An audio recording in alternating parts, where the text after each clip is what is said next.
आज होता Sunday. Sunday म्हटल्यावर सगळं कामच हळूहळू आणि सुट्टी असल्यावर मग कामात पूर्ण दिवस पण जातो आहे आणि लवकर नाही उठल्यावर मग कामाला पण लेट होतं आहे. आज आता 3 वाजले जेवण करायला. मग उठलो 10 वाजता, मस्त अंघोळ केली, ब्रश केलं आणि म्हटलं आता डोकं विचरून घ्यावं. रात्री तेल लावलं होतं, वेणी घातली होती आणि आपलं बायकांचं कसं सोपी हेअरस्टाईल बुचडा बांधून घ्यायचा, गरम होत नाही. मी नेहमी माझा बुचडाच असतो आहे.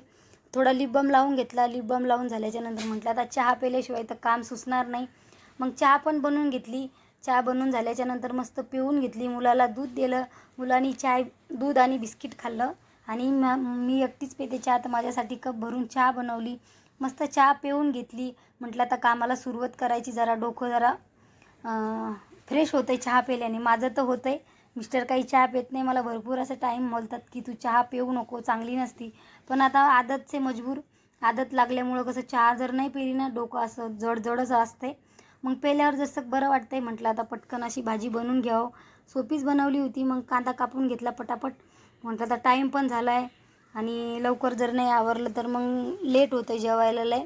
आणि नाश्ता काही केला नव्हता आज. मग डायरेक्टच भाजी चपाती बनवली होती. उशीर झाला होता उठायला तर. मग कांदा कापून घेतला, लसूण पण सोलून घेतला आणि मुगाची डाळ करायची होती. म्हटलं आता मुगाची डाळ करा पटकन. संध्याकाळी काय बनवायचं तर ते बनवू आता. मुलगा बोलला मुगाची डाळ बनव. मग बनवली मुगाची डाळ मस्त. त्याला मी बोलत होते की तू माझ्याकडं बघ रे, मी स्टँड कसं लावलं आहे म्हणून. तो माझ्याकडं बघत नव्हता आणि टी व्हीच बघण्यामध्ये होता. मी खुर्चीवर ठेवलं होतं स्टँड शूट करायच्या टायमाला.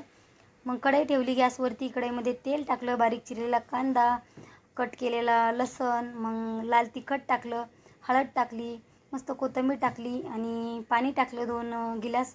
डाळ टाकली, मीठ टाकलं, मस्त शिजून घेतली.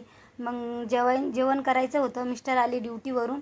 मग सगळेजण असं जेवायला बसलं आणि मुलाला बोलले खाली बसतं नाही, त्याला बेडवरच बसायचं. मस्त जेवण केलं